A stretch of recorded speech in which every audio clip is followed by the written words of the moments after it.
Everyone, आज की इस वीडियो में हम क्वेश्चन नंबर 15 और 16 डिस्कस करेंगे। पहले क्वेश्चन नंबर 15 देखते हैं, इसमें क्या कहा गया है। A straight highway leads to the foot of a tower. A man standing at the top of the tower observe a car at an angle of depression of 30 degree which is approaching the foot of the tower with a uniform speed. 6 seconds later, the angle of depression of the car is found to be 60 degree.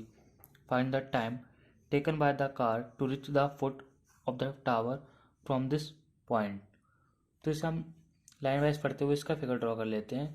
A straight highway leads to the foot of a tower. एक highway है जो कि tower की तरफ बढ़ रहा है। मान लीजिए हमारी ये टावर है और ये हमारा हाईवे है।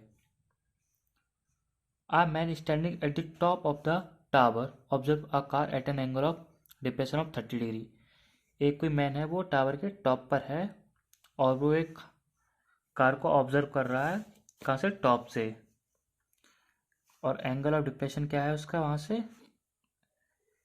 With angle of depression is 30 degree, यानी कि हमारा ये 30 डिग्री है और तो ये हमारा ये भी 30 डिग्री हो जाएगा। आगे क्या कहा गया है? Which is approaching the foot of the tower with a uniform speed. 6 seconds later the angle of depression of the car is found to be 60 degree. 6 second बाद एंगल ऑफ डिप्रेशन हमारा change हो जाता है 30 degree to 60 degree, यानी कि हमारा ये इतना क्या है? 60 degree. Find the time taken by the car to reach the foot of the tower from this point. यानी कि कार को इस पॉइंट से यहाँ तक पहुँचने में कितने 6 सेकंड्स लगे। अब वो पूछ रहा है इस पॉइंट से हमें यहाँ तक पहुँचने में कितना टाइम लगेगा। तो हम इसे अच्छे से समझने के लिए इसकी नेमिंग कर लेते हैं A, B, C and D. तो हमें ए बी तो उसने बता रखा है 6 सेकंड में उसने यहाँ तक कवर किया। अब वो पूछ रहा है बी से सी तक पहुँचने में कार को कितना टाइम लगेगा। तो हम इसका सॉल्यूशन स्टार्ट करते हैं। हमें फाइंड क्या करना है? B C. लेट कर लेते हैं हम, let B C equal to X and C D equal to Y. अब हम भाई टेन थीटा वाली प्रॉपर्टी का इस्तेमाल करेंगे। Tan theta equal to perpendicular upon base. पहले हम टेन 60 डिग्री का इस्तेमाल करेंगे, यानी 60 डिग्री एंगल का इस्तेमाल करेंगे यहाँ पे। इसका परपेंडिकुलर क्या है हमारा? सी डी, और बेस हमारा कितना है इसमें? B C. टेन 60 वैल्यू हम जानते हैं कितनी होती है हमारी? √3 होती है। और सी डी को हमने कितना लेट किया है यहाँ पे? वाई। और बी सी को कितना लेट किया है? एक्स। तो यहाँ से हमारी वाई की वैल्यू कितनी आ गई? √3 एक्स आ गई। अब इसी फॉर्मूले का इस्तेमाल करके हम टेन 30 में 30 डिग्री एंगल के लिए इसका इस्तेमाल करेंगे। टेन 30 डिग्री इक्वल टू इसका परपेंडिकुलर क्या है हमारा? सी डी, और बेस क्या है इसका? ए सी। ए सी को देखिए हम ब्रेक करके लिख सकते हैं। A C equal to A B plus B C. A B हमारा कितना है? 6 सेकंड है, और बी सी को हमने कितना माना था? एक्स। तो हमारा ए सी वैल्यू यहाँ से कितनी मिल जाती है? 6 प्लस एक्स। टेन 30 वैल्यू हमारी कितनी होती है? 1/√3। सी डी को हमने वाई लेट किया था। ए सी की वैल्यू हमने यहाँ से फाइंड कर ली थी 6 प्लस एक्स। क्रॉस मल्टीप्लाई करेंगे तो हमारा आ जाएगा 6 प्लस एक्स इक्वल टू वाई√3। हमने देखी यहाँ से वाई की वैल्यू कितनी निकाली थी? √3x। इसी वैल्यू को हम इसमें रख देंगे। अब √3x इंटू √3, यानी कि 6 plus x equal to 3x। ये x इधर जाएगा हमारा तो कितना आ जाएगा? 2x equal to 6। x आ जाएगा हमारा यहाँ से 3, और x हमने किसे लेट किया था? बी सी को, यानी कि ये वाली डिस्टेंस को। ये हमारा जो 6 दे रखा है ये सेकंड है, यानी टाइम। उसे ए से बी तक पहुंचने में 6, ये डिस्टेंस नहीं दे रखी 6 मीटर, ये 6 सेकंड, उसे ए से बी तक पहुंचने में 6 सेकंड लगे। और हमें फाइंड भी ये करना था कि बी से सी तक पहुंचने में उसे कितना टाइम लगेगा। तो हमारा कितना आया है? हमारा 3 सेकंड। तो इसका यूनिट का हमेशा ध्यान रखें, ये टाइम पूछा गया है या डिस्टेंस पूछी गई है। इसी तरह हम इसका अगला क्वेश्चन देखते हैं। देखिए क्वेश्चन नंबर 16 में क्या कहा गया है। The angles of elevation of the top of a tower from 2 points at a distance of 4 meter and 9 meter from the base of a tower and in the same straight line with it are complementary. Prove that the height of the tower is 6 meter. हमें इस angle में prove करना ना कि answer find करना है. तो हम इसका फिगर ड्रॉ कर लेते हैं. The angle of elevation of the top of a tower from 2 points at a distance of 4 metre and 9 metre. एक टावर है जिसके टॉप पर एंगल ऑफ एलिवेशन हो रहा है 2 पॉइंट से. मान लीजिए कोई ये 2 पॉइंट है जहाँ से एंगल ऑफ एलिवेशन हो रहा है हमारा at a distance of 4 metre and 9 metre from the base of the tower. जो कि डिस्टेंस है पॉइंट की कितनी 4 मीटर एंड 9 मीटर, वो भी टावर के बेस से, यानी कि यहाँ से यहाँ तक की डिस्टेंस होगी हमारी 4 मीटर इतनी और 9 मीटर हो जाएगी हमारी. उसने बोला है ना foot of the tower from the base of the tower in the same straight line with it are complementary. Complementary हम जानते हैं sum of angles equal to हमारा 90 डिग्री होता है, तो उसे हम क्या कहते हैं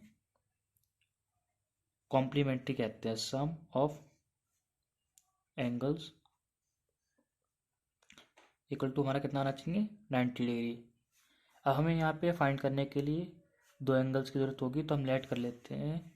एक हमारा एंगल क्या होगा थीटा, तो हमारा दूसरा कितना हो जाएगा 90 माइनस थीटा. क्योंकि अगर हम इन दोनों को सॉल्व करेंगे ऐड करेंगे तो देखिए थीटा प्लस 90 माइनस थीटा हमारा कितना आ जाएगा 90 डिग्री. यानी कि ये दोनों एंगल कैसे हैं कॉम्प्लीमेंट्री हैं.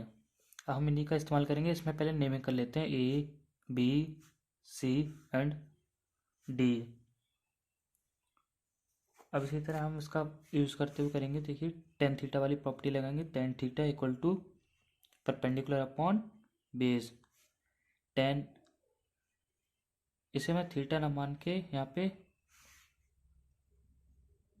इस तरह साई मान लेता हूँ जिससे हमें कन्फ्यूजन ना हो. यहाँ पे हमें साई की वैल्यू कितनी है हमारी, पहले हम इसके लिए थीटा के लिए फाइंड करते हैं. Tan theta equal to perpendicular हमारा कितना है इसमें सी डी और बेस कितना है हमारा ए सी.